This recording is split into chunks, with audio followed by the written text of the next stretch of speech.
they're all working. For now. Fixed them earlier. No, I know you were down. No problems. Yeah, no, I said he's down to make sure they're up. Okay. The Town of Cromwell Planning and Zoning Commission regular meeting of Tuesday, June 2nd. I'm calling to order. Alice Kelly, Chair. Mike Canada. Andrew Holt. John Comtois, alternate. Ann Grasso. Nick Dimitriadis. Vincenzo Marfella, alternate. Rich Nordman. Okay, could I have a motion to seat the alternates, please? You may, so moved. Second. All in favor? Aye. Okay, and with us, we have also Bruce Driska, our zoning enforcement officer, Andrew Armstrong, our, excuse me, our town planner, and Cassidy, our clerk. Nobody else is here from the town. Okay, so is there any changes to the agenda? Yes, we would like to add in a zoning enforcement officer's report before Director of Planning and Development's report. Bruce just wanted to give a brief update. Okay. Any others? Could I have a motion to accept the agenda as amended? You may, so moved. All in favor? Aye. Okay. You are on? Mr. Driska, Which one do you want public first? comments? If you're here for any of the public hearings or anything, that's when you would speak. If you're not here and you wish to speak, go right ahead. If not, we're moving on, okay? Bruce? Which one do you want first? Cease and desist. So, if you look up on your screens, you'll see a cease and desist that's dated June 3rd, 2025, approximately nearly 1 year ago. That was delivered to the folks at 48 Berlin Road, which is owned by AutoZone and occupied by AutoZone. And the cease and desist was after many conversations and many warnings that they're not in compliance with your commission's site plan approval specific to the landscaping. And by that I mean, at the time it was built and the certificate of occupancy was granted, they were in compliance. But as previously discussed with the commission, because they lacked irrigation on a problem on their end, they forgot to turn it on. The built-in irrigation wasn't working, wasn't being supplied with water, plants died, and they're probably at 80% of what they should be. If you drive by, you can see very, very obvious and pronounced gaps in the strips of landscaping, which shows you where it's died out. Additionally, besides the missing plants that have died off because of drought, you have a tremendous amount of weeds that are growing, that have been growing last year, this year, in the mulch beds. Additionally, the mulch beds have not ever been refreshed since it was built 2 years ago. Now, this month, for the last 4 weeks, the grass has been growing and is now at a level of 12 inches or more over the vast majority of the property. So according to our blight ordinance, which I also enforce, I've issued a blight citation, which as of yesterday, they started receiving $100 a day fines for the tall grass. Now, again, it was a lot easier to ask them to cut the grass a few weeks back, which I did, and communicate with the store manager and the district manager, which I've done many, many times in the last 2 years, about the site plan and now about the grass, but nothing seems to get done. So Andrew and I discussed that we'd like to bring it before the commission because they're not being good business neighbors. That's one of our busier intersections. The commission will remember at the time of review of the application and the time of approval, you were adamant about beefing up the landscaping, and when it was CO'd, the landscaping looked really nice, really good as a result of your requirements with the built-in underground irrigation. Again, because they didn't use it, and we've had a die-off, and for whatever reason, they're not doing it, they're not replanting. I'm not sure when the replanting is gonna happen. I have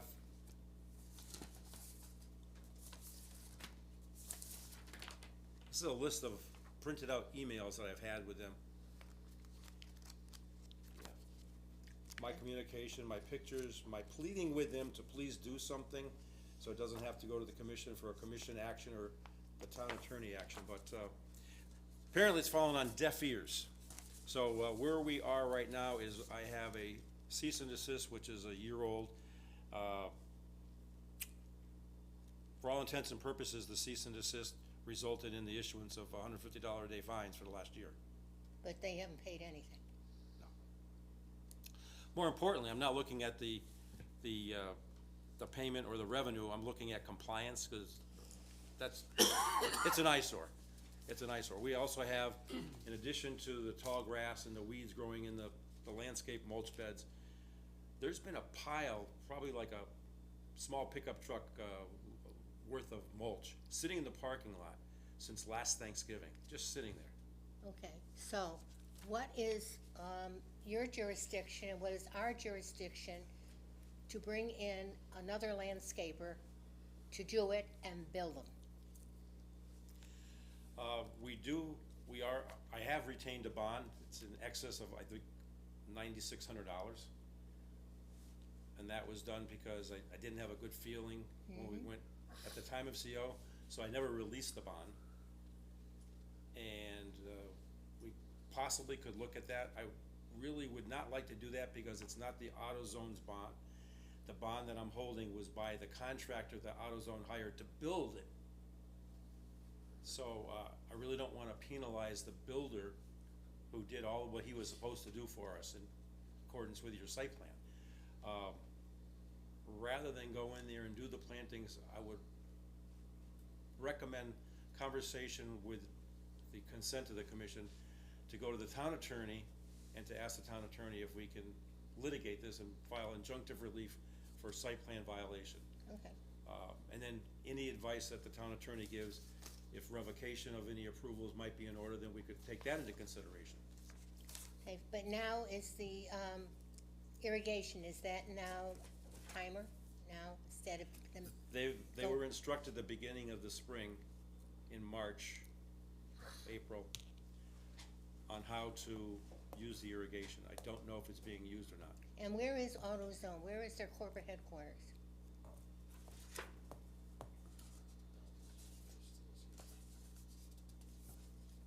Is this a franchise, a local franchise with AutoZone? The owner's in Tennessee right there.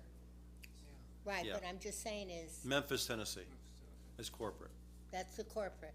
Yeah, and in my voluminous emails that I showed you, corporate has been involved in that, and the contractor's been very cooperative, but the contractor's asking them, can you guys do something so I can get my bond back? I want my $9,600 back. Can you guys do what the town needs? But when you say corporate has been involved, in what way have they been involved? They've received my emails, they've acknowledged my emails, and they would say, hey, Joe, hey, John, take care of this. What about the guy who came out? Was he regional, corporate? So the folks that I met with recently this spring were the contractors that built the site, who again wanna get their $9,600 Oh, yeah. back. Or whatever, maybe it's 12,000, I don't remember. So they're trying to push to get something done, but again, here we are, nothing's done. We lost the spring planting opportunity. You certainly don't wanna be planting in the end of June, July, and August, so now, if we plant, it's not gonna be until cooler weather. But this AutoZone here is under, where is it, in Tennessee? The corporate headquarters under Tennessee? Yes, Then why don't we send a letter to, I did. okay, but that, he's to come to planning and zoning meeting in August. And to explain why that this property is in such disrepair, that the commission is saying this. I would also check with our town attorney. Again, going back to that, if we check with the town attorney, if she has any recommendations, I would include those in the invite request to corporate. Right. And say that you're there to discuss whatever she might suggest would be your action. And that You're our- here to discuss that with the commission before they take action. Right, but also that our town attorney will be at this meeting. Okay, I will request that. No, I'm just saying is, get the guns out, Or we will just do, of course, there's no more newspapers, so doing a press release or social media. Beware, towns, if AutoZone is coming to your town, it might not be a good idea. Yeah, go ahead, yes, Nicholas? So let's say we take all these actions and they come or they don't come to our meeting, but then no action is taken. Let's say we say, okay, we can put it off till the end of August or September and still no action is taken. I mean, what are our outcomes that what actions can we take should they not comply with the site plan? That would be, the That town would be the- attorney would tell us. That would be the advisement of the town attorney on what actions you would take. And I would imagine it would be injunctive relief on behalf of the town of Cromwell's Planning and Zoning Commission site plan approval, which they've been in violation of, and they've received repeated notifications, official notices. The cease and desist is an official missive that was issued to them, as opposed to, in a conjunction with all of the emails that they've received. And when you say injunctive relief, are you talking about the loss of their approval to keep their building there, or are you talking about fines, or what is injunctive relief? It's a lawsuit. It's a a lawsuit. civil lawsuit. Got it. Yeah, that the town would take. Some additional action will be taken Yes. against them. Okay. And that would be to be determined by the town attorney after looking at the approval, the regulations, and what options would be available to represent the commission in this obvious, If one is so chosen, right? If one is Yeah. taken. Okay, thank you. Bruce, is the $150 a day still ticking, that clock? I would have to ask the town attorney if that sticks to the wall at this point. Okay. Why wouldn't it stick to the wall? Oh, I'm looking for legal support rather than just go off blindly and answer. oh, that. no, I understand, Because no, no. I'm not sure if it, Oh, in my eyes, yes, but there may be Okay, under yes, legal no. advisement that there's something that had to be, The court may have a Yeah. different idea. right,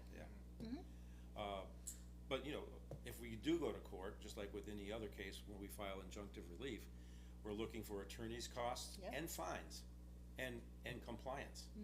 So, our main goal is compliance, but if we're gonna go to court, they're paying our attorney's fees, yeah. and we're gonna seek fines as allowed Yeah. by statute. You push us to that, and it's gonna Yeah, cost it's you, been a year, so. Yeah. They've had plenty of time and it seems like they're completely unresponsive, so. now that they're not good, I good agree. business So do you neighbors. need a motion and a vote to, Yeah. pursue legal remedies? No, I think that we should be able to pursue our town planner got the should be able to message, I go to the Yeah. town attorney, and if No, if he needs it, then we will just do, Yeah. Why don't we go ahead and just do a motion, just to okay, we'll just do play a it safe? Okay, so I'll make a motion authorizing our zoning enforcement officer to pursue legal remedies in the, AutoZone compliance issue. Okay. All in favor? Aye. Is that okay? Is that the kind of? Yes. Yeah. Okay, Yeah, thank you. Thank you. Thank you all. Okay. And- So we're also talking about tall grass while we're doing enforcement. It's the time of the year where until probably mid-July, we have tall grass issues and complaints coming up. There's another one down on Nooks Hill Road at the corner of Shadow Lane. Those two adjoining properties, just like last year, and Country Squire Drive up the hill from AutoZone, there's a stretch of sidewalk area that's, the grass is well over a foot tall already, and that's part of the Fox Meadow property.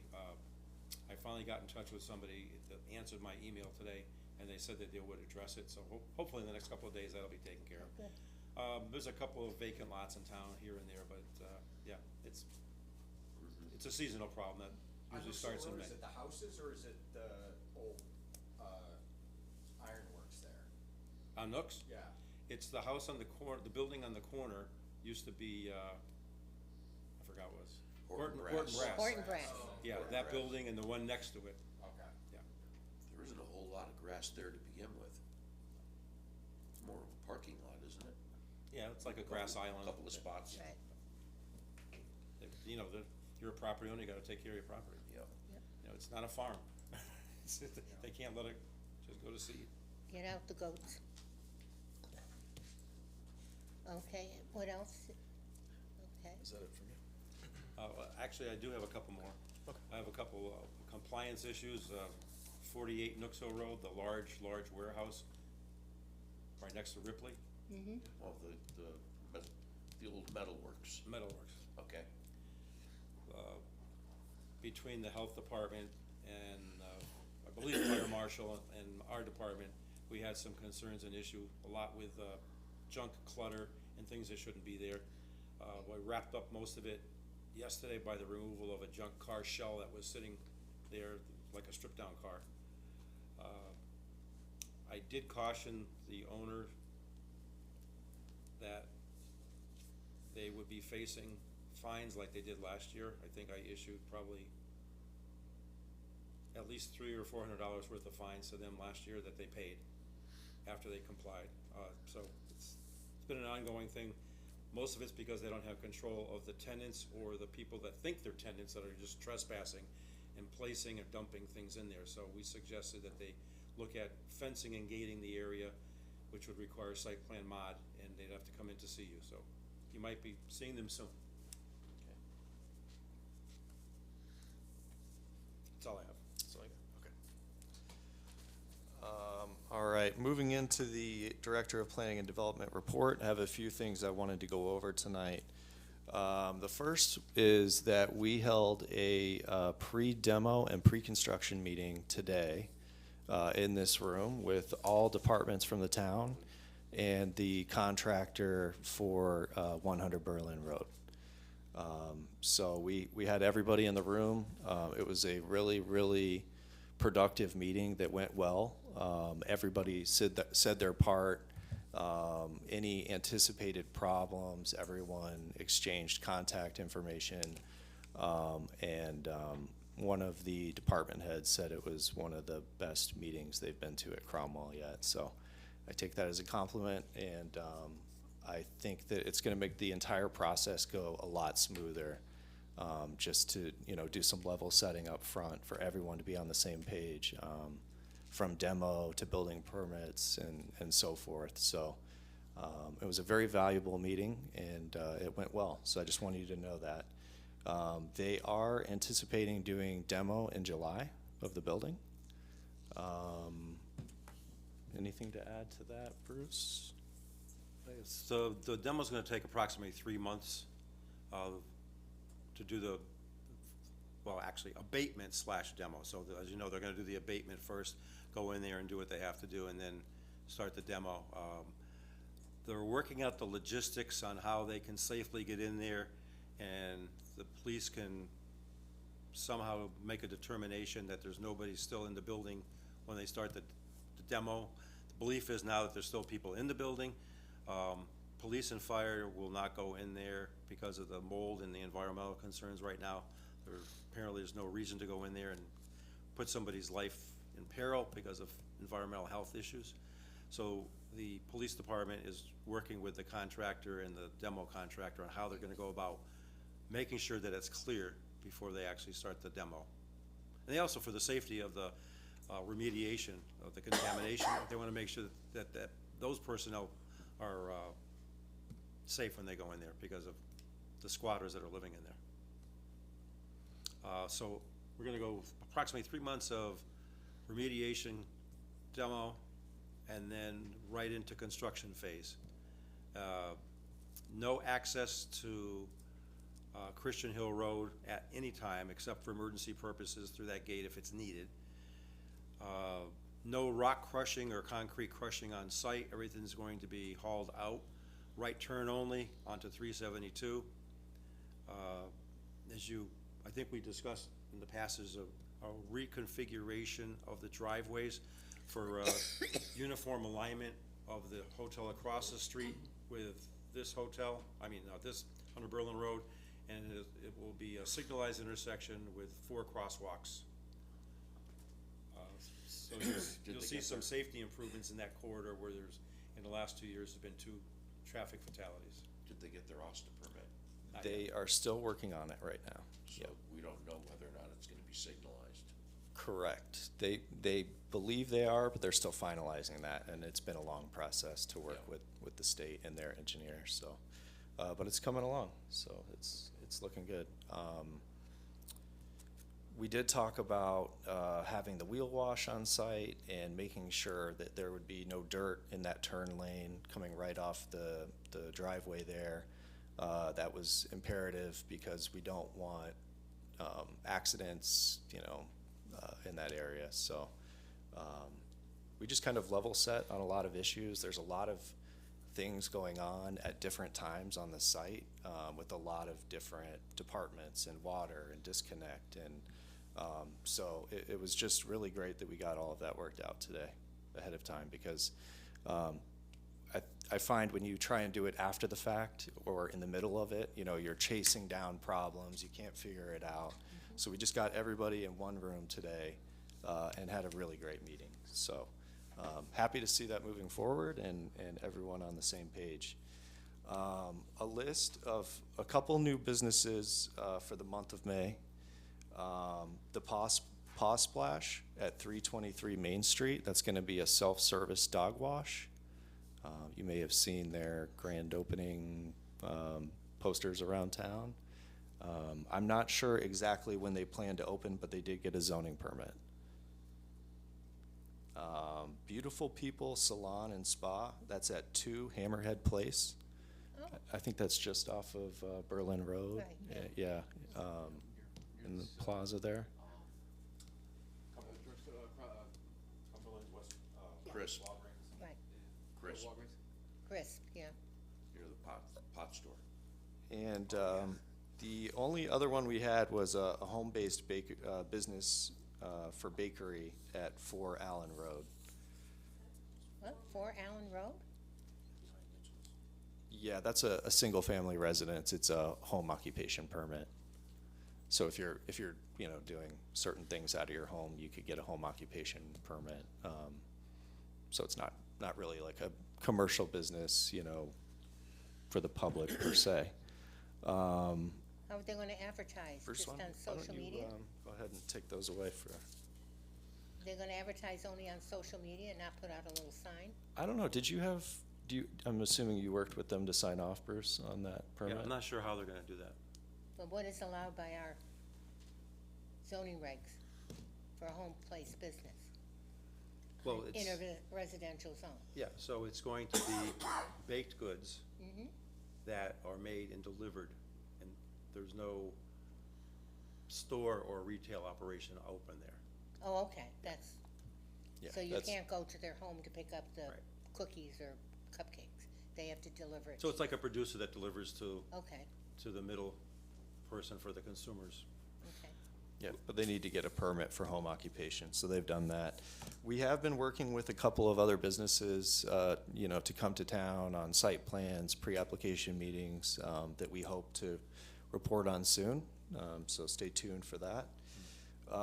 Bruce and I went to the American Planning Association Connecticut chapter Land Use Hot Topics event the Friday before Memorial Day. It was a very valuable and informative event, and I just wanted to go over a few things that we learned from that. A summary of Superior and Appellate Court cases. This is planning, zoning, wetlands, and WPCA. June 1st, 2025 through May 15th, 2026. And I'm just going to read the Superior Court appeal scorecard. So there were 35 decisions presented between June 1st, 2025 and May 15th of 2026. And the town's win-loss record, the towns in Connecticut on these issues, was 18 for 35. The plaintiff or applicants succeeded 13 times. Neighbors succeeded 4 times.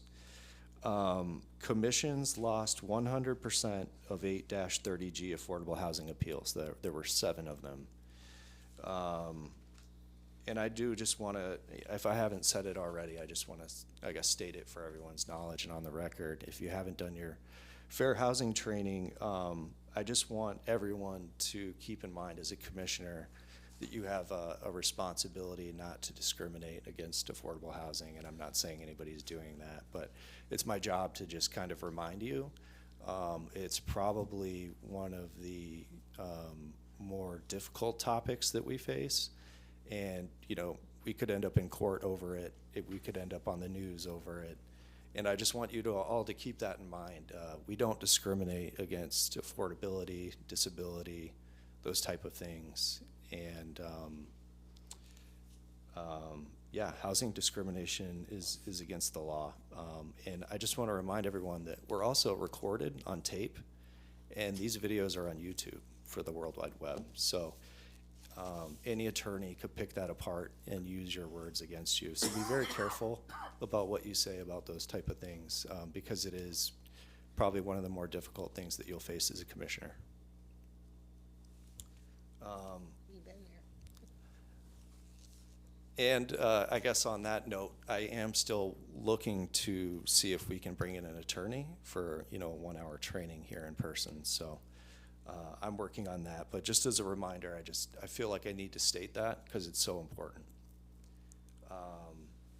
I think kind of overall what we learned from a lot of the cases that were chosen to be highlighted at the event was that it's so important to state your reasons for denial on the record when we're making a denial.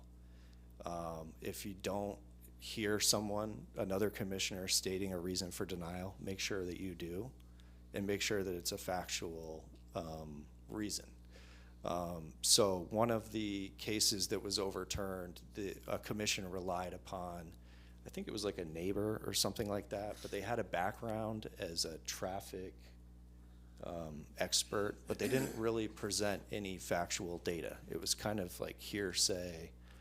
The commission relied upon it, but you should be relying upon accurate data, something, you know, factual in the regulations, health and safety wise, if it's a special permit, something like that. So we can talk about that further, but I just want you to understand it's important that we state reasons for denial on the record that are based on fact. So we talked a lot here at these meetings about what's going on at the 2026 short session for you know, legislative updates, and a portion of APA Connecticut, we have a group that goes and advocates on our behalf, the planners' behalf, on the biggest issues in planning at the legislature. And so one of those people I put on the screen last meeting was John Guskowski, very smart guy who was on Jeopardy. He does a great job, as well as the other 3 people who work with him. And I'm just going to go over some of the important updates from that 2026 short session. So HB 5289, this is a bill to do legal notices on the town website in lieu of doing them in the newspaper. This has been going on for a long, long time. And the bill died in the Senate, but it passed the House, which was a big deal for them. It took them 27 sessions to make it this level of progress. So they really feel like they're getting close. You know, in my short career here in Connecticut, I keep seeing this reoccurring, but it's good to finally see it move forward in a way that appears that it may be passed soon. So they're going to take that issue up again in 2027, and it's possible at some point in the future we may be doing our land use notices through the town website rather than newspaper. A bill that passed was utility connections for ADUs, accessory dwelling units. Utilities would be treated as a single-family residence. I didn't have a ton of more information on that. I don't know if you recall anything else, Bruce. But I would Google it if you have interest in that. HB 5391 passed. That increased enforcement ability to fine while maintaining due process and providing more authority. So right now, our zoning fine, our maximum zoning fine is $150. That's going up to $250, and there may be some caveats in there. So Bruce and I are gonna look at that, and then, we are gonna do a draft track change document for the town code of ordinances, because the code of ordinances, talks specifically about $150. So we need to revise that, go through the council process, and, I'm told a public hearing. So we'll be working on that, in the background, and it's gonna take 2 to 3 months for us to, update our code.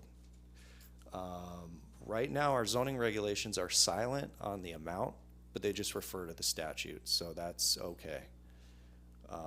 So yeah, we will have more ability to find more on a daily basis, which is nice. I think, the legislature saw the need for it and reacted. HB 5321 passed.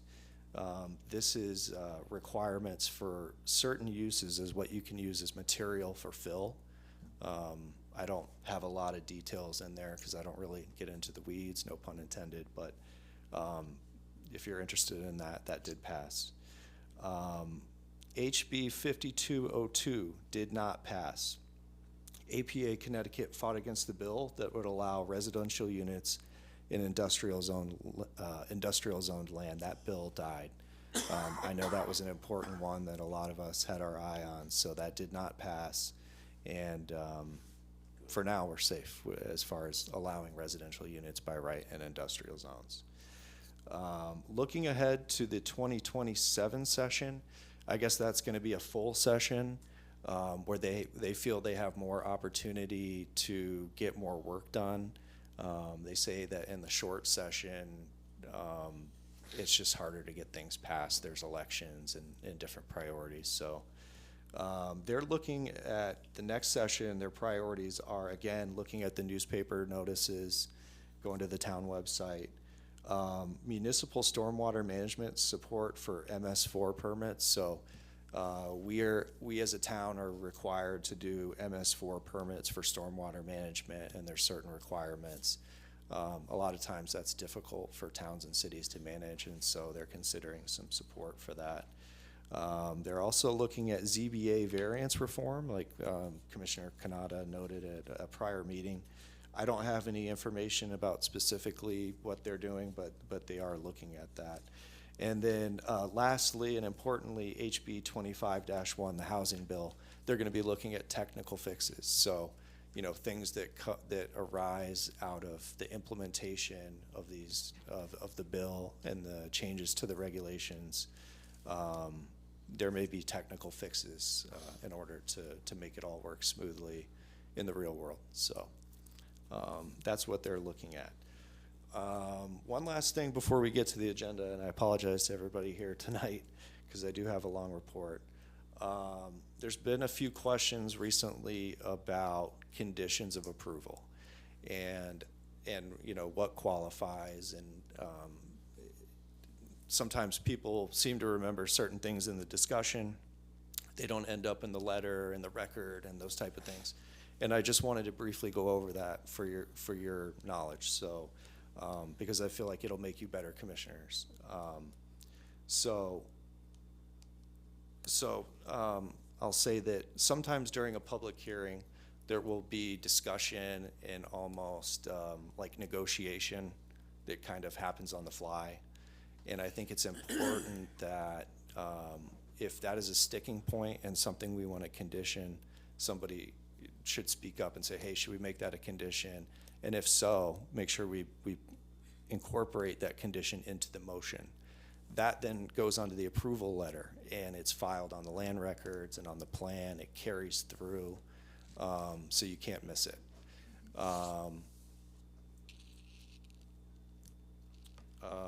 There's other conditions that are related to written staff comments. So as part of our record, we have written staff comments from departments, and often, we might have one small thing that needs to be changed, almost, a minor housekeeping in nature type of comment, but we want to approve it that evening and not continue it. So a standard condition that I do typically that I did on 100 Berlin Road is the plans will be approved according to all staff comments, and, revised accordingly, something to that effect. So it encapsulates all of our written comments in the record, and it says that all the revisions to written staff comments need to be revised. So that sometimes happens after the fact, after we leave this meeting. There's minor comments that get resolved after the fact. It's my job to review those plans when they come in and make sure that all the staff comments were revised accordingly. Then I have the applicant file those plans on the land record. So that way we've covered written comments, we've covered comments that arise during the public hearing. The other thing that you can do is, if you feel like there was an important issue that didn't make it into the meeting minutes at the next meeting, I would make sure that you speak up before we approve the minutes and say, hey, we talked about this, that, and the other thing, or an important condition of approval. If it's important, make sure that it gets in the minutes. It's something. It's not the best thing. The best thing is really to make it a condition or a written staff comment. But those are the ways that I see that you can cover yourselves about important issues during an approval that will carry through. Because a lot of times this discussion, something that we may agree to in this room may not carry through. It may not. And 3 years down the line, looking at the plans, nobody's thinking about, what somebody agreed to verbally in this room. So let's make sure it carries through, and if it's an important part, make it a condition, make sure it's part of the minutes. Any questions on that from anybody? I got a quick one. Yeah. So if we have an applicant and he makes a representation and it becomes part of the record, but it doesn't become a condition of approval on his plans, do we have any ground for enforcement of his verbal comment that's on the record, that's part of the minutes? I'm a little confused. I'm sorry, Mike. Can you explain it one more time? Okay, so I'll give you an example. Yeah. We have an applicant, he comes in, he says, I'm gonna redo the shopping plaza, and we're gonna pave the entire shopping plaza. But we don't put the paving of the entire shopping plaza on his list of conditions. Yeah. So It the might fact be that he made difficult. The representation, and it's part of the minutes and part of the record, is it then enforceable? It may be, but it's a little Sketchy? Yeah, it's not as solid, Unauthorized. Yeah. And so if you have something like that, I would call it out as a condition and say, we want to make that a condition of approval. Okay. And specifically, yeah, that's really truly the best way to do it. And it's going to carry through. It'll be on the land records, Yep. Yep. Hopefully. Yeah, you can't miss it. It'll be a part of the record, part of the approval letter record, and so you can't miss it. Yeah. Yeah, I know going backwards, you know what I'm talking about. Yeah, and I'm Yeah. sure, things happen in a meeting and you're not kind of thinking about Yeah. that, but I just wanted to throw this out there to all of you because it's an important point that So when we we'll come have to be across that, much more think about vigilant. conditioning it, yeah, making it formal. The actual conditions. Yeah. Of Oh, approval. one more thing that we could do is put it on the site plan. I say that all the time to an applicant or a designer, I'll do this, put it on the plan. Okay. Because when we approve a site plan, whatever is on that site plan is how it's approved, and that's how they have to build it. So a note on the site plan is binding, even though it may not make it into the conditions. Yeah, and you could say whatever the issue is, replacement of, Asphalt, pavement, yep, something. yep. And you could say, make that a condition of approval, revise the site plan to say this will be Okay. replaced, or, so you can put it right on the site plan, and I asked applicants to do that a lot.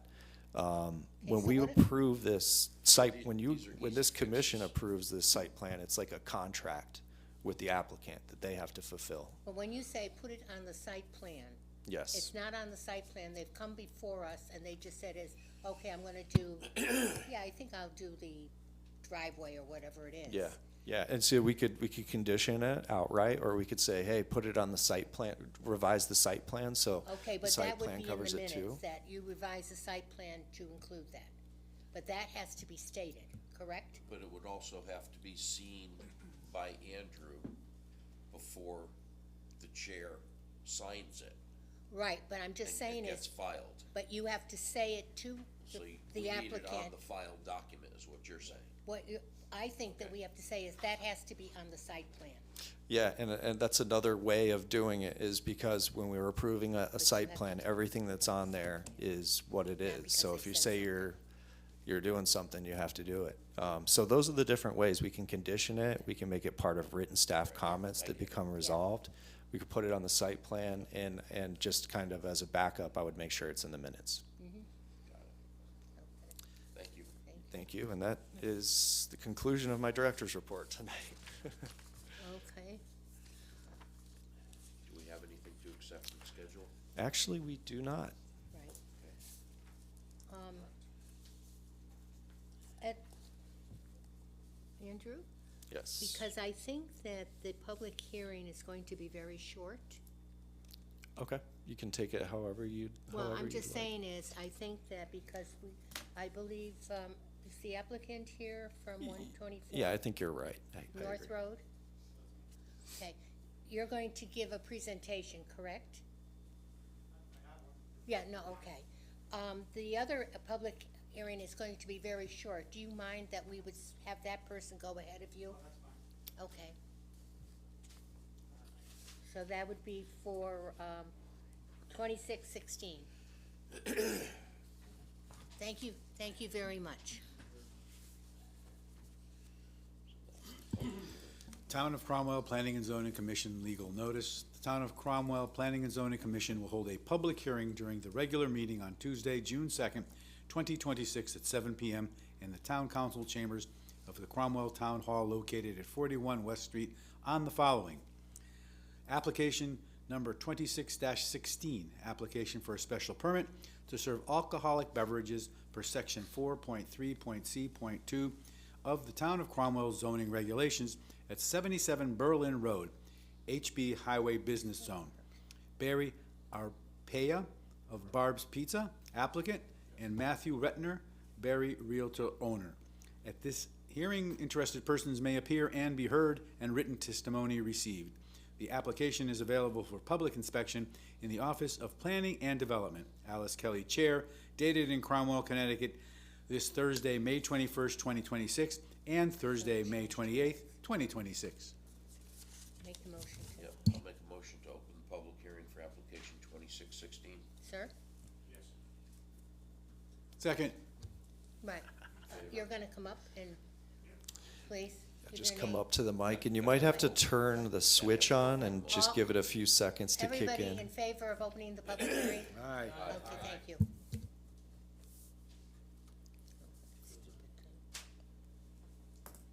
Should turn green, and usually it takes a few seconds before it kicks over.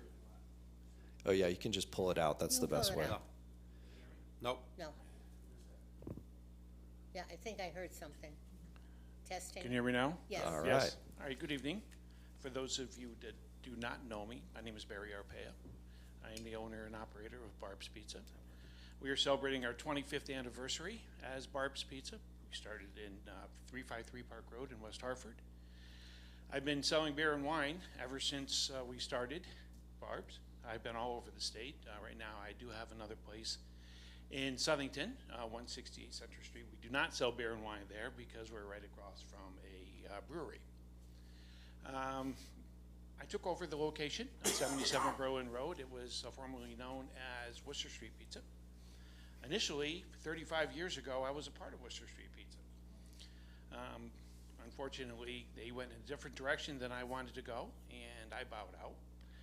The landowner, Matt Retner, had heard that I was and asked me to take the location back over again.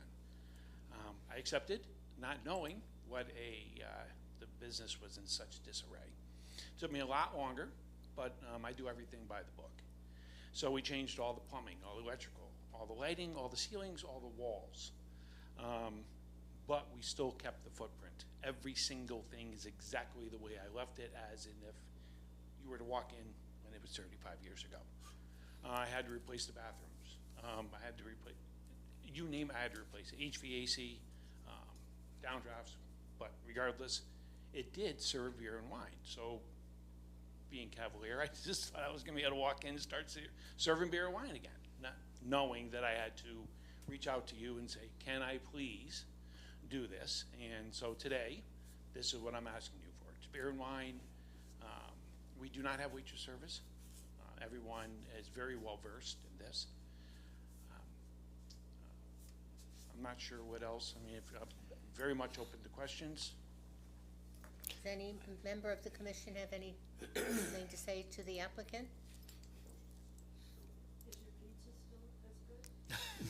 It I wish you would come down and let me take care of it. I would. Yes, I mean, it's still, I've been doing these restaurants for 35 years. So, I was an admiral chef in the United States Navy. I got most of my awards from the military. So if you haven't tried my meatballs, you're probably gonna wanna try it. But it's very simple, it's very easy. We're talking about beer and wine. Right now, I do serve non-alcoholic beverages. It's kind of like a step up. As soon as we do have the beer and wine, that'll be part of it. It's one little cooler. I designated a lockable storage. I'm sure that you're gonna, state requires, I'm sure you're gonna require that as well, so that's all set. I love giving tours, so if you'd like to come down and take a look at what we've done and what we're doing, I'd be more than happy. Anybody else here have any questions or anything? Anybody, oh, I'm sorry. Just more of a curiosity question than anything else. Is there a separate bar area, or just you placed your order and, oh, yeah, could I get a Heineken and a glass of rosé type of thing? Right at the counter, so you walk up to the counter, place your order, and what we have to do is we have to bring it to your table. So there's no counter service. There is legality to that. Right. So we, I look into it and make. Get on the mic. I'm sorry. Thanks. I'm projecting. It's not very good. It's not you, it's. No, it's not me. Yeah, you just leave it right there. Anybody from the audience that wants to have any questions or anything? Now's your time.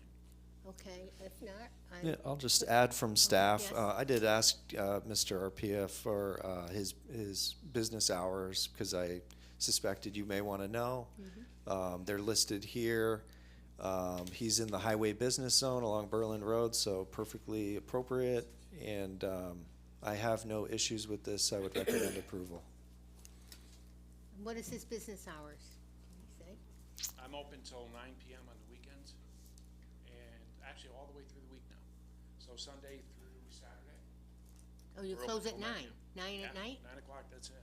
Oh, Yeah, and you can't eat your pizza and drink your beer and wine by 9 o'clock at night. Yeah. We don't want that crowd. I've owned bars in the past, I've owned breweries. oh. I just don't want that crowd. So if there's no one else that has any comments or anything, a motion to close the public hearing? So moved. All in favor? Aye. Okay. Motion to approve? Sure, I'll make a motion to approve application 26-16, special permit to serve alcoholic beverages, per section 4.3.C.2, Town of Cromwell zoning regulations at 77 Berlin Road. Second, please? Second. Okay. All in favor? Aye. Thank you very much, sir. Good luck. Congratulations. Congratulations. And you'll get a letter, and importantly, you'll get a form that makes sure you file the special permit form on the land records with the town clerk's office. Okay. It does not become effective until you do that. Okay, very good. And if you, Take your yeah, public hearing sign down yes. tomorrow. Oh, I thought I had to stay up 4 days afterward, right? It has to be taken down, I think, within 3 days. Okay, Yeah. When the public hearing closes, you can take it down, so we Yeah. just closed it. okay. Thank you very much. Thank Appreciate it. you. Have a good night. Okay. So, Town Planner Armstrong, the next one? Yes. Good night now.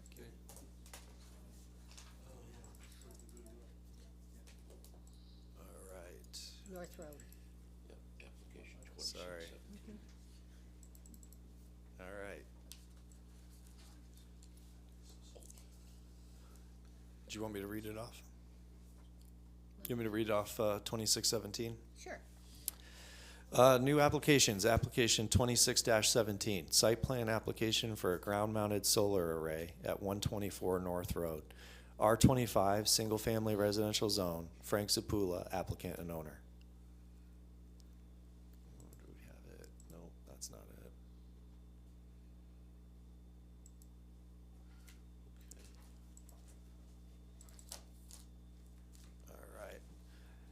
All right, Frank, if you want to just come right up to the mic, you can pull that out if you'd like, and I'll scroll through the slides for you if you don't mind. We put them into a PDF because it was the only way we could get it over here. Okay, well, we lose a little animation, but that's okay. Yeah. Next. So what's being proposed? Want to give your name and address yes. for the record, please? Frank Zapula, 124 North Road. Thank you. Thank you. So I'm proposing a small ground ballasted residential solar array. It will be approximately 20 by 70 feet for the footprint. It's all located outside of the wetlands. There will be no concrete foundations, no driven piles, and no permanent ground penetration, which you'll see in upcoming slides. This is just an overhead view of my property with the property line marked out, and the array will be in the northeast corner of my property. Okay. We can move on. Come on out and look at it. This is just to show you where the wetlands is and where the upland review area is, which is 100 feet to the wetlands. And everything that we're talking about tonight is in the upland review area. This was meant to be skipped because, yeah, you can skip it. So this is the site plan. This is the location of the array. It's, again, outside of the wetlands area. I am respecting a 5-foot setback from my north property line, and then technically I only need to respect a 5-foot from my east property line, but after consulting a soil scientist, this was the most appropriate location to avoid wet areas that are outside of the wetlands area, but still wet enough that it could have made it annoying to deal with. So this is where it's going to be, where I'm proposing it. And I'll just jump in here for 1 second and say he does have a 6-foot solid fence, which is required for screening. And I'm very happy to see that and supportive of that. So you might be wondering how it's installed. So these plastic buckets will hold the actual solar panels. You fill them with something to weigh them down. In this picture, they're showing you crushed rocks, which is what I'm going to use anyways. And the picture on the bottom left is what it will look like. So they're very low to the ground, and you don't really see them. And there's no ground penetration, so it's not even really technically a permanent installation. It's all, you know, it can be moved if it really, really needed to.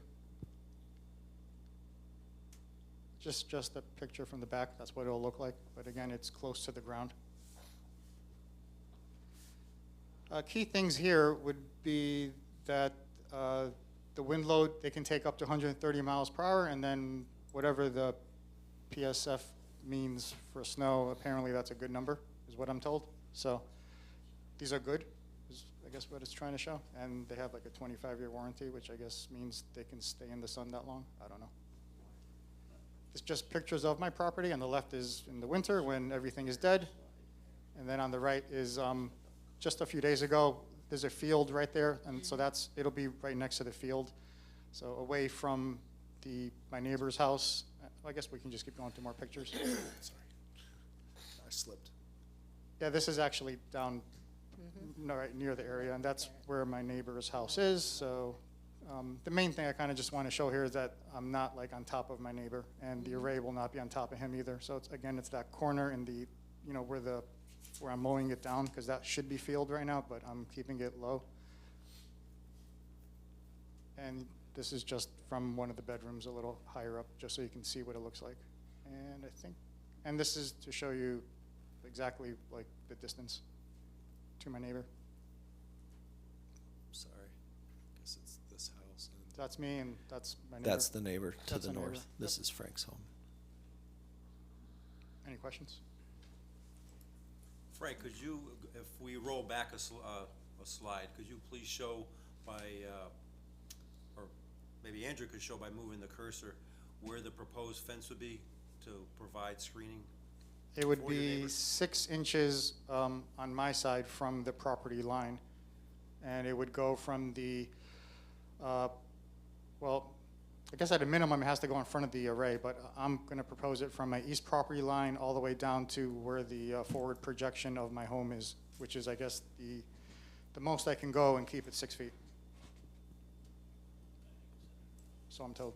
I'm just gonna point this out. Yes. So here's the actual plan that we're looking at tonight, and you can see the fence in the bold line here. It starts at the front corner of the home and goes all the way to the back corner. And that's definitely sufficient, and we'll screen it from the neighbor and covers him for the requirement for screening.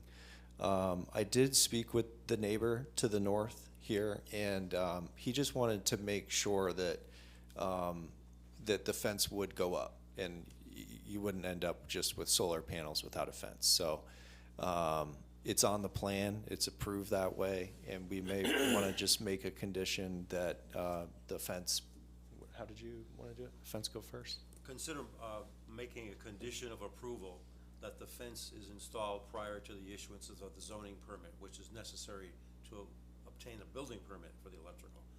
So once the fence is installed, we can release the zoning permit, which kind of green lights the rest of the project for him, but it's Would sort be of a the guarantee. best. Yeah, it would be the best sequentially to ensure that the fence is put up. What kind of fence? He's got on the plan there a 6-foot-high solid wood and metal frame fence. Our regulations talk about a 6-foot-high solid fence, so that would be sufficient. Could it be such that a portion of the fence would be required for moving forward, but, you know, for the full project, I will go the full length just because it'll obviously take longer to go 230 feet across my property line? That, I think we're trying to avoid that. We want to make sure that you put up the whole fence that's shown on the plan. Yeah, I mean, guess we really need to stick to our, you know, our guns here. And I told your neighbor that, you know, he considered coming tonight, and I wanted to assure him that we would make sure that that would be covered. So the plan that you're showing, it's not a phased plan. You have to put up the fence as it's shown, and it's required. It's screening that's required. That's my opinion, but you know. Well, the screen, as you said, the screening is required by regulation, so we want to make sure that the required screening is in place before the solar array is up.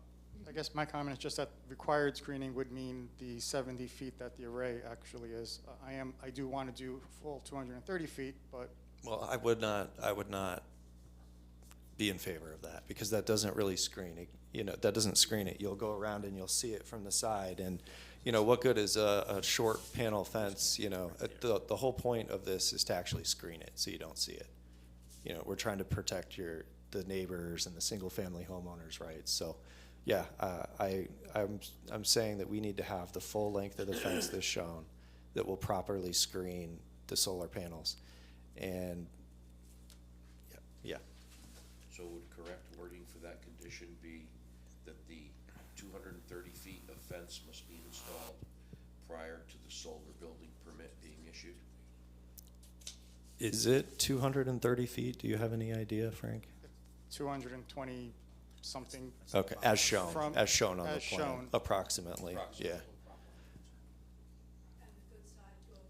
the good side goes toward the neighbor? Do we have a rule on the good side here? This It fence doesn't varies have a town good. by town. Each side looks the same. There isn't Oh, a, it does? yeah. Okay, thank you. So I guess we both get a good side. That's a good one. Okay, and with that, you know, I recommend approval with the plan as shown. It's screened. We work extensively with Mr. Zapula, and I really appreciate all your thought and care that you put into this. And so I think it's ready for approval, and I recommend it as shown here with the modified stipulation from Commissioner Kanata. And I would also agree with what Director Armstrong said. Mr. Zapula's worked diligently with staff, starting with obtaining a wetlands permit to be in the upland review area, and being careful not to do any ground penetration by coming up with this new technology base support for the solar array. So again, I would recommend the approval with the conditions as discussed. So how many panels are you putting in? 33, 33? 33, right? 33, and it's approximately a 10.3 kilowatt system, Oh. if you're curious. No, I was just surprised that they are so low. I mean, when I was looking at it, I went, oh my God. It'll be 3 rows, so it'll be 11 per row. I have a question, and I support your approval, don't get me wrong. I'm just curious who recommended this type of ground mount? Well, I went through a lot of research, and so originally I was gonna do ground screws, which would also be kind of ecologically, what's the word? Conscious. Yeah, Less invasive. Less invasive, basically, but this came up even better because it's not permanent. I mean, I can definitely do this myself, because the ground screws, I probably would have had to get some type of machinery to actually screw them in, which would have been, yeah, the only thing I would caution you is that, to my knowledge, this type of ballasting system was not recommended for areas that have snow, because your panels are so close to the ground that in the wintertime, the snow has no room to slough off. So in the wintertime, after a heavy snow event, you're gonna end up with a large amount of your panels covered in snow because it has nowhere to go. I will probably go out there, because, You'll be out there with a yes, snow I will blower, be. cutting rows across the bottom. Well, I see the sunlight is money to me, but, Yeah, no, I get it, and when I saw this type of ballast system, there's another ballast system which is concrete, which is further up off the ground. As I understand the solar game, the recommended height off the ground is a minimum of 3 feet for snow shed, just so you know. I don't know who advised you on these. well, we but- have the other problem where I guess I have to stay below 5 or 6 feet per the new regulations in Cromwell. So, Yeah, so once you go to 6 feet or above, you have to have a special permit. It's kind of like another layer of review, and it's an actual public hearing here. so I would prefer to avoid that if I could. Okay, Yeah. I didn't know if you had looked into the snow issue, but just letting you know it is gonna be an issue. Thanks, I thought Yes. about it. I'm hoping it won't be that much of an issue. I guess I'll find out. You'll find out. Yeah, because he has solar panels on the ground. I have ground mount also, and mine are the screw. Nice. But all that being said, Okay. I'll be happy to make a motion. Okay, anybody else have Anybody any else? questions for I just the have one applicant? Yes. Why 33 panels? Because that's how many I needed to get to 10.3 kilowatt hours or kilowatts system. How big is the house? The How many square feet? inside the house, like 29.9 something. 2,000, give or take. But also, if you go, so that's the most I can do. Anything more than that, I think there's like some tariff tax you pay on your electricity, so I wanted to stay below that number. I was able to get to that number because I also have a plug-in hybrid car, which gives me an extra 3 kilowatts, so that's how I got to that number. It was all calculated, it wasn't just an accident. Eversource has a formula, just so you know, Yep. Vinny. I think he has a formula. Well, Eversource will not let you put in more than the formula once they apply it. They literally tell you how many panels you're allowed based on your 12-month average electric bill and your 12-month usage. So they call the shots. This has already been approved by Eversource, Yep. if you're wondering. Good point, thank you. Okay, does Very good. anybody else have any questions or anything? Just one. Yes, go ahead. Are there any environmental issues that need to be brought to the front right now, or is that I okay believe for they've now? already been addressed. Okay. So there's nothing outstanding, and this shouldn't have any effect on the local ecosystem? Nope. Okay. Thank you. Okay, motion to close. They did get an administrative wetlands permit from Bruce, so they worked together on that. He has that in the environmental realm. We had staff comments in your packet, no real concerns here, but you can just see that everyone did weigh in, or didn't, which is okay, because that means they didn't have comment. So no concerns here. We did find some strange line on the GIS map that neither me or the town engineer or anybody could figure it out. We did track it down, and we found out those were old lot lines that are on the GIS map. So kind of a strange part of our GIS map, but that's resolved. So there are no concerns. Just want to state that for the record. Okay, motion to close the public hearing. There is no Oh, public. that's right, I'm sorry.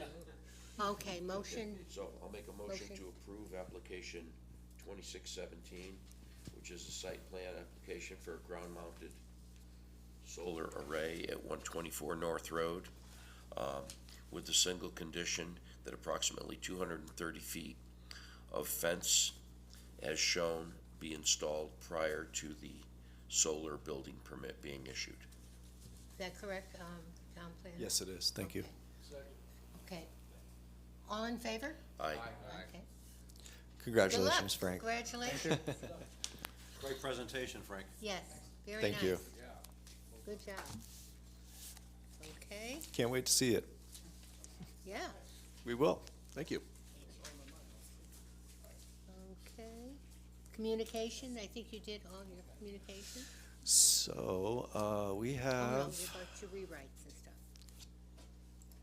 All right, so we've finally received our draft report for the recommended text amendments for the housing bill from our consultant, IMEG.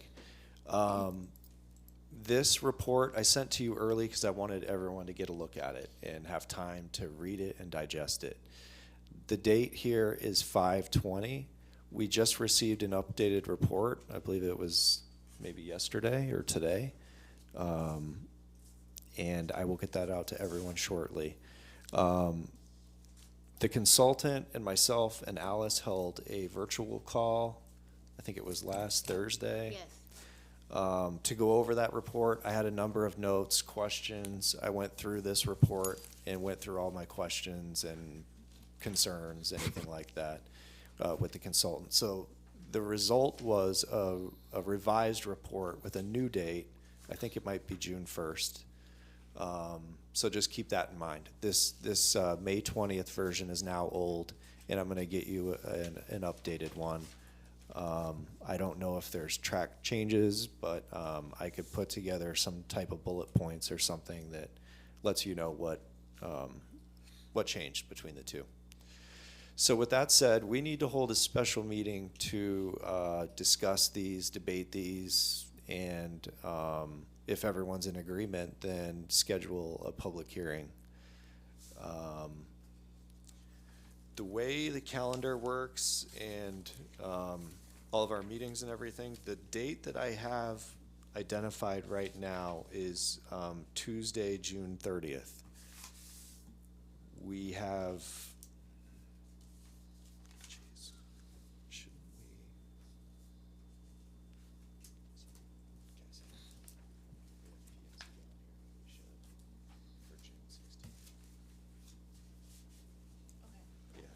I'm looking at a calendar now for the council chambers to see when it's open, because I have to look at that in addition to everything else.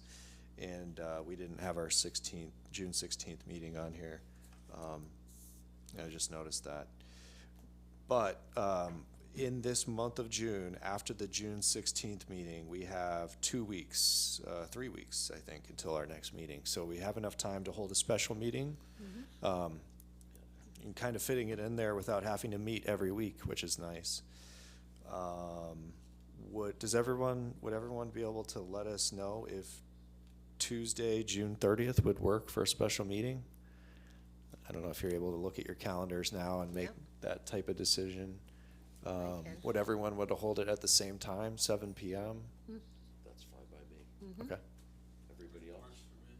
Yeah. Good.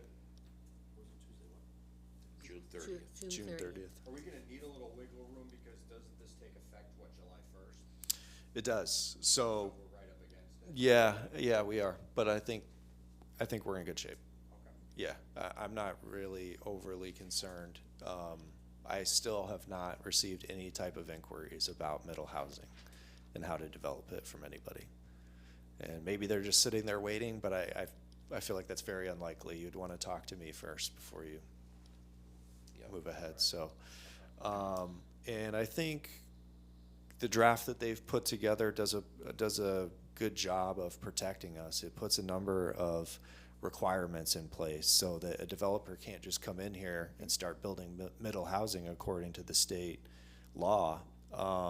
They're going to have to follow these regulations when we put them in place. So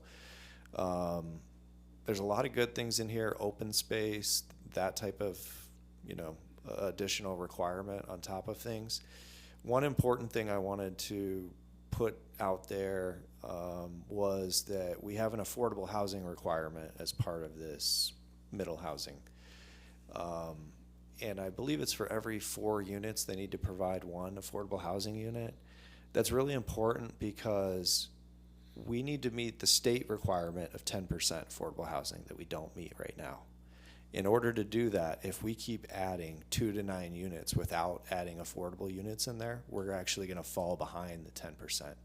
So in order to stay ahead at a greater rate, we need to provide some form of affordable housing, in my opinion, and I feel strongly about that, because when you do the math, if we don't require it, we'll fall behind. So this is our chance to catch up in some sense, but I don't feel like it's overly burdensome. 1 in 5 is 20%. Okay. So, and there's a special calculation for affordable housing. It's not exactly 1 unit. There's points and all these various things. So, but generally, we do have to meet a 10% requirement, and so we need to have this built in order to keep pace with that requirement, or we're going to fall behind. And the next phase of this, after we finish the zoning regulations, is the housing bill growth plan, and that's going to talk about how we're meeting our housing goals. So I would think that this would put us in a good position where we're actively trying to meet affordable housing requirement, and we're implementing this to work towards it, in an effort to work towards it. So take some time to, when I send out the new revised report, read it and digest it before the June 30th meeting, and come prepared for a discussion. I guess if there's maybe anything you want to send to me ahead of time, written, email, some point to consider ahead of time, you could do that. I got a question. Yeah. So, they didn't pass the housing bill, the Industrial. Correct. That Yes. failed at Yes, the but- legislature. This time. Do we get, or do we have any statement from our consultant that puts us on very solid ground that we do not need to change the definition or the label of our northern tier? Because that's business park. Right, so they crafted it in a way that they feel they didn't change any uses. They crafted it in a way that they felt the mission statement better reflected the uses that were there and the intention. And it specifically called out the public, or the bill, or the Public Act, and trying to make a strong distinction between the two. I just want to be sure that we're on very, very solid ground and that we don't have a consultant that says, oops, I missed that one. Yeah.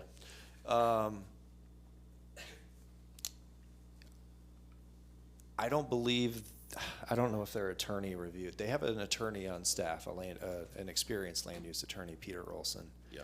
I don't know if he reviewed it or not, but this is in conjunction with the COG. The COG has hired this consultant on our behalf, and they are working with a lot of towns to do this, not just Cromwell. So, yeah, we're following their advice, to some, and I'd just be a whole lot more comfortable if somebody would put pen to paper and give us something that, okay, more than just saying, yeah, you're okay. yeah, and I don't trust, yeah, you're okay. Yeah. Spell it out, give it to me on paper, that way we have a leg to stand on. Okay, I'll look into that more. Thank you. Yeah, yeah. And, you know, to some degree, the new regulations that are going out statewide are kind of trial and error. It's a brand new frontier, and we're all learning what, you know, how to do this. And I think we're operating here in this room in a black and white environment where we're doing the best we can. But once it hits the real world too, there will be technical fixes, and there will be lawsuits. So what comes out of that will better the process and better this bill. So, yeah. But really, I mean, we are in a much better position than so many towns with what we have in place. I do feel pretty comfortable with what the consultant has written and the way that they've crafted it. It would take a lot, I think, for somebody to try and challenge that. I forget where I was going with that. Yeah, yeah. How much of a deficit are we at as far as the affordable housing requirement? I do not know off the top of my head. I haven't faced that yet, but I know we're 6.5-ish, something like that. Yeah, and I haven't gotten a new report or anything like that. We've got some affordable housing units coming, I think, that will help us, and if we can continue with this as well, I think it's going to continue to increase our numbers and show that we're moving forward.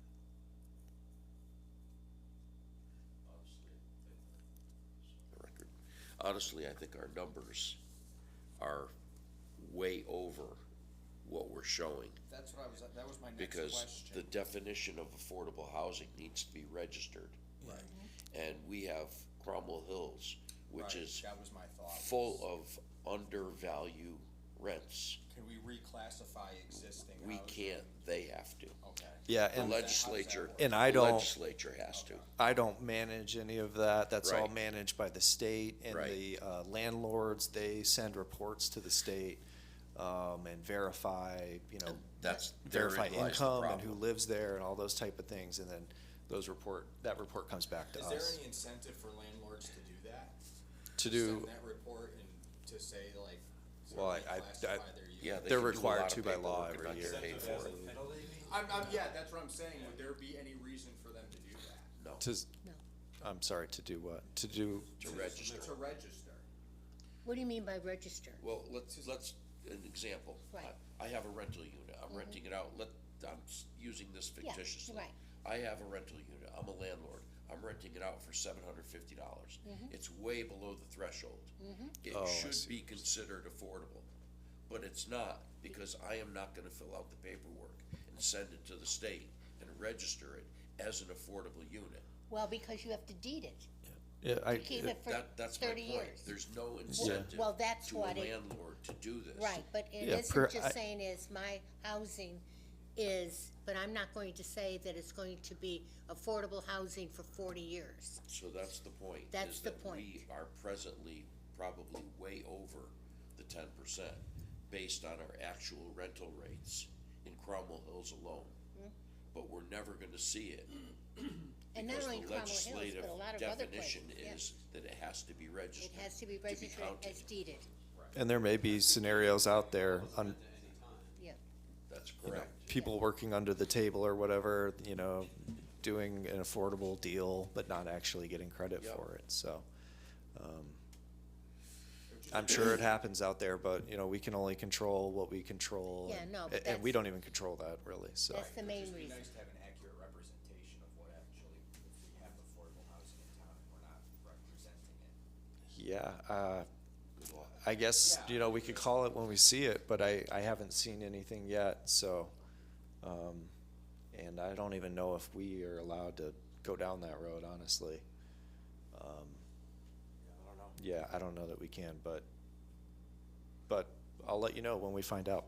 I think the tax assessor actually has paperwork on rental units and what they rent, what market rate is and what they rent for, because that's part of her assessment process.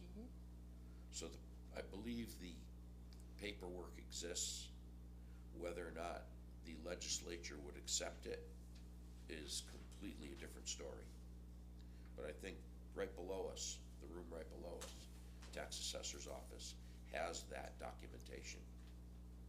Okay. That's how she works. But it's all in the registration of that. This unit will stay that way for, And therein lies the problem. And it's not something that I've gotten into, the details yet, but at some point I will be, and especially as we get into our housing growth plan in 2027, that's where we're really gonna be looking at our affordable housing numbers and planning for the future. So that's really when we're gonna get into the details as a commission. It's too bad there couldn't be a tax incentive, property tax incentive to the landlord. Why would they do it? Well, there's gotta be a good reason. Right. And a property tax incentive might be a good enough reason for a landlord that owns several units to register them, to be able to save on property taxes. But we can't do that. That's gotta come from either town council or a legislative mandate. so they save on the property taxes because they have things. And then who's gonna pick up to have our budgets, our school budgets and things like that remain at a level when you're gonna get 25%, I'll just use this, 25% of your taxes off, because you're gonna have what is called affordable. Okay, so that comes off of what's coming into the revenues for the town.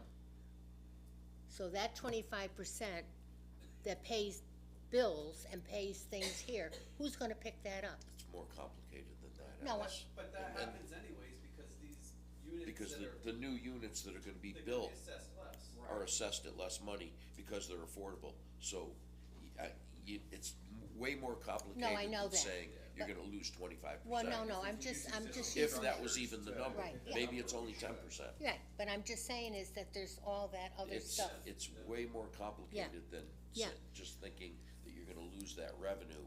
Right, Because when the other units are built, the revenue is lost anyhow because they're assessed at a lower rate. Because of the, income value that they don't have. But if we hit the 10%, then they don't have to be, then the new units don't have to be affordable housing. Correct. Because we're already at the 10%. Right, and I'm saying we're already there, I think that's a fair statement. but there's no way to. who's prove to it. say that the 10% affordable housing isn't gonna go up? Well, that's what we're working with right now. Yeah, no, but I'm just saying is that this is, You're right, it's probably going to, once we You get can to only- put a new threshold. and You I'm can all only for, play with the rules that you got. Right. I'm all for affordable housing, but I'm just saying is that when people are selling their land and to put in affordable housing and to build all this, it's the cost of land that has a big impact on building affordable housing. Because by the time you put in the roads and all this other stuff, so it's the land cost that really is what is driving some of this. It's everything. It's everything. It's everything. All right, so Okay. we will be scheduling a special meeting to review the proposed text changes to the zoning regulations. Tentatively. Tuesday, June Thursday. 30th at 7 PM. Not here in tentatively, Council yes. chambers.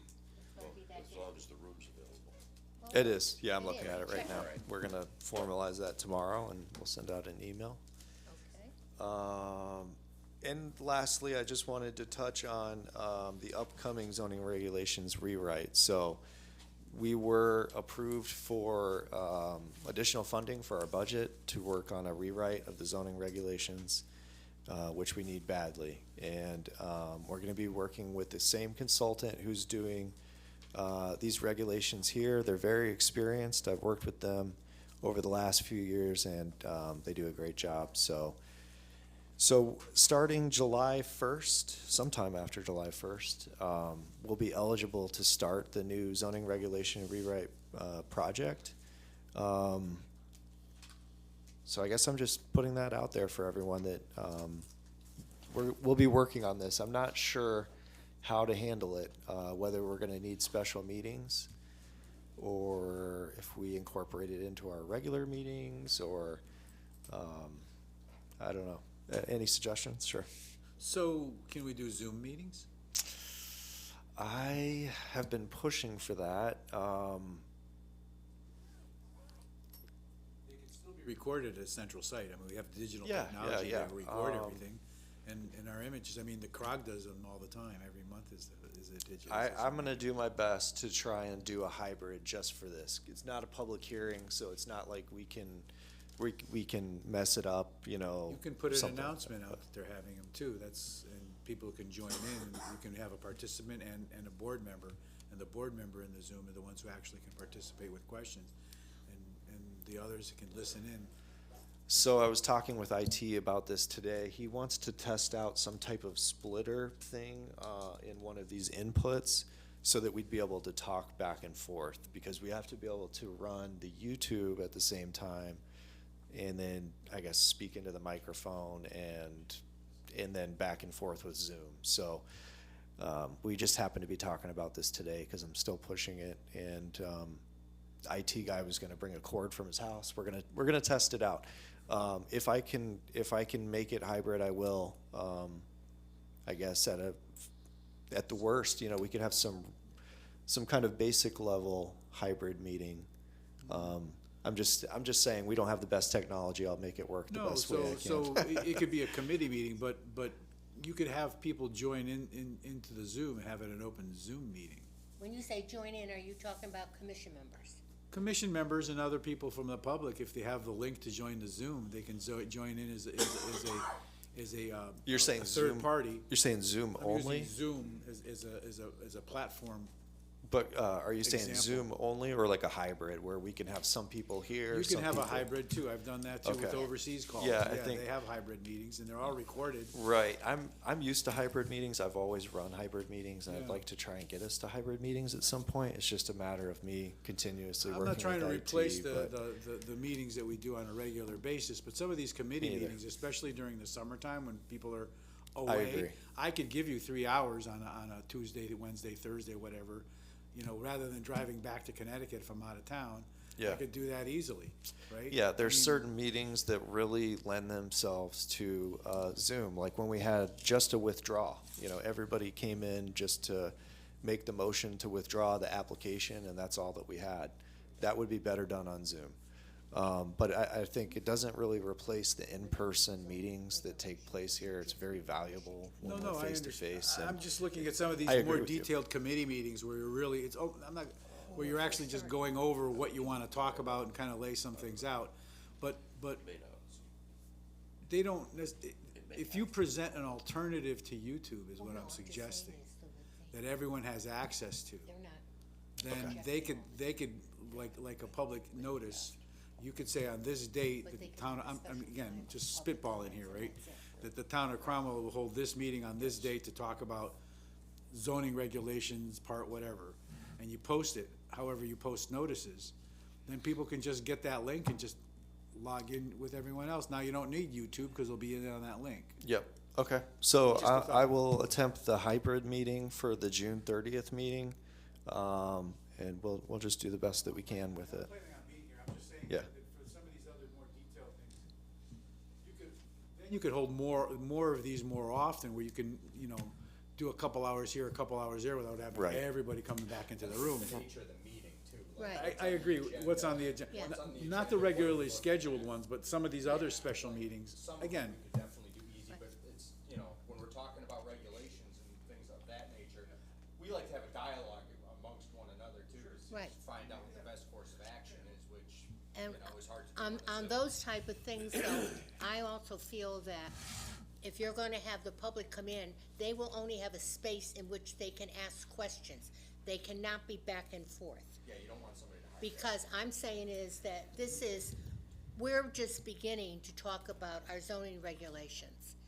And if they have, after they've had, give them a time to say this and this and this, but that's it. whether you use Teams or Zoom or whatever Yeah. platform it is, you have that open comment period, and they would be allowed to do that, because then whoever's controlling the meeting can shut off people that are not as presenters and or public. There's different categories you can No, I create know, for but people. that's what I'm saying is that, you know, they can have a certain section that they are just giving their input. Yeah, I have to ensure that if we notice it as a hybrid meeting, that the attendees online can can participate with us.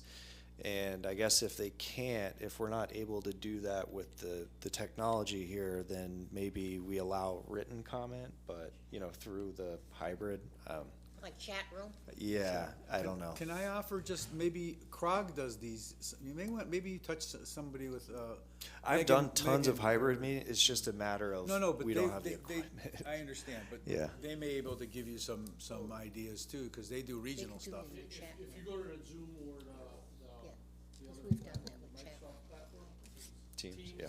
you could have as Well, many we'll- people you want, the organizer's the one that manages that whole meeting, so if you wanna mute people, you mute them. And the good thing Secretary about of it State is, is doing things. you don't need to be on YouTube, because you can record You that can whole go in, meeting but and you then put post everything it in on the chat, and they read it, and they answer So it's, and it's questions all in the chat. recorded, Right, it and doesn't have to be live. with the AI features too now, it takes your notes. Okay. So it'll be all scripted at the end of the day. Just have to have the link to join. Some things just to look into. As long as Yeah, you have yeah, the link in the platform. trust me, I'm, No, you can watch it live on yeah, Teams. I'm pushing. Oh, But do we, okay. It's do going we, to 8:30. do we want to have a hybrid meeting on June 30th, or is everyone planning on being here? I'm still gonna move forward with the and I don't mind doing it if anybody, wants to attend by Zoom for the next meeting. I just wanna prepare for it now I'll if, most likely if I plan to be need here, to. cause I think in these next few meetings are probably gonna Yeah. be There's gonna be a lot of back and forth, I think, Good, yeah. I'd prefer you here, Yeah, and, we'll be, yeah. Yeah, so and then in the background, I can continue to work on the hybrid stuff. Is that what he said? does anybody else have anything to say? Quick question for Andrew. Have you Yeah. given any thought to our subdivision regulations, as well as basically all of the land use regulations, subdivision, wetlands? Yeah, I have not. They haven't been changed in a long time, No, and they're ancient. nothing's They're hit me ancient. in the face that said we need to change this right now. We haven't had a subdivision come in yet. I know. It's not something that I've looked at, but I'll tell you, I'm looking at a lot of stuff in our office right now. It seems like every single application, every single file, I mean, we're going through everything and fixing it. It's taking some time. I don't think there's any disasters No. in it, but it's probably worth a look. Okay. And same thing with the wetlands regulations. I don't think they've been changed in, 20 years?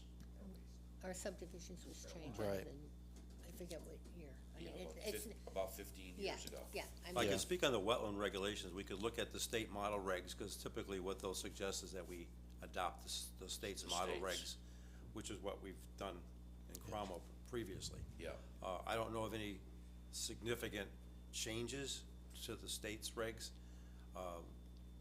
If there were changes, they would have required us to make changes, and as I said, I'm not aware of it, but we could look into that as well. yeah, it's worth a look. Yeah, I think As long as we're doing regulations changes, it's worth a look. Bristol's subdivision and wetland regulations were, I think, just as old as Cromwell's. Okay. Yeah, well, so, that's a relief. yeah, so, they weren't updated for any reason that I know of, but, maybe it's worthwhile for me and Bruce to look back and see if anything that has been approved over the years or suggested, over the last few years that we need to incorporate. Yeah, I know To there's reflect like a state maximum law, length whatever. Cul-de-sac. Yeah, Things like that That. may need to be looked at based on present conditions versus, because the maximum length cul-de-sac, I think, is 800 feet. yeah. Might wanna look at that just to see if there's any significant changes with the fire apparatus and how the curvilinear, All of the above. cul-de-sac would. Yes. Yeah. All of the above. And I think you can get around the 800 feet by having a boulevard, but Public Works hates boulevards. I mean, it's worth a look, that's all I'm Okay. saying. Okay, anybody else? Motion to adjourn. Okay. I'll make a motion to adjourn. Did you punch him just now? Okay. Huh? She did.